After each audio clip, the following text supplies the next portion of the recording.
அண்ணாமலை சமீப காலமா 2026 நாங்க தான் ஆட்சி கொடுத்துருக்காரு. அதே மாதிரி வந்து விஜய் நடிகர் விஜய் வந்து தனித்து போட்டி போடலாம், தனித்து போட்டி போடுவோம்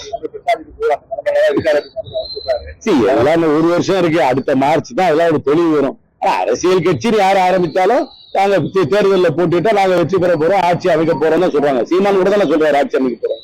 அதனால எல்லாரும் தான் சொல்லிட்டு இருப்பாங்க ஆட்சி அமைக்க போறோம். அவங்களை விட 2026 பாஜக கம்மியான வாக்குகளை தான் பெறும். 2021 டிஎம்கே வெற்றி கொடுத்தது பிரசாத் கிஷோர் ஒரு மெயின் கேப்டனா இருக்காரு. இப்போ வந்து அதே பிரசாத் கிஷோர் விஜயோட சேர்த்திருக்காரு.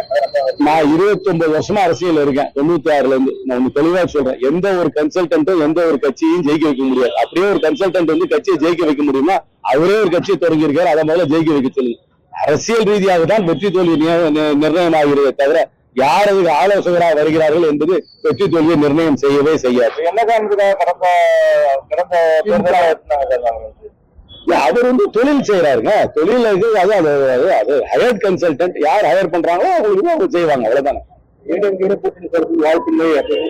தெரியல, எனக்கு தெரியல. அவர் எந்த அதிகாரத்துல சொல்றாரு கூட எனக்கு தெரியல. அவர் அந்த கட்சியுடைய உறுப்பினரும் கிடையாது, தலைவரும் கிடையாது. அவர் கன்சல்டன்ட் எனக்கு தெரியல. என்ன அந்த கட்சி தான் தெளிவுபடுத்தணும். அது வந்து டிவிக்கே தான் அதை தெளிவுபடுத்தணும்.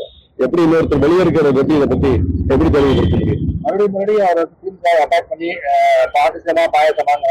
இதெல்லாம் ஒரு அரசு. எனக்கு இது பாருங்க, இந்த பஞ்ச் டயலாகுகளை என்னால வந்து விளக்கம் கொடுத்துட்டு இருக்க முடியாது.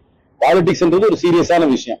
ஒரு நிலைப்பாடை நீங்க சொல்ல வேண்டும். எந்தெந்த விஷயத்துல நீங்க ஒத்து போறீங்க, எந்தெந்த விஷயத்துல மாறுபடுகிறீர்கள், எந்தெந்த விஷயத்துல மாறுபடுகிறீர்கள், ஏன் மாறுபடுகிறீர்கள், நீங்கள் ஆட்சிக்கு வந்தால் என்ன மாறுதலாக செய்வீர்கள் என்பதை தெளிவாக எடுத்து சொல்லிதான் மக்களை போய் சந்திக்க வேண்டுமே தவிர பஞ்சுதாயங்களாக மட்டும் வச்சு ஒரு எடை போட முடியாது.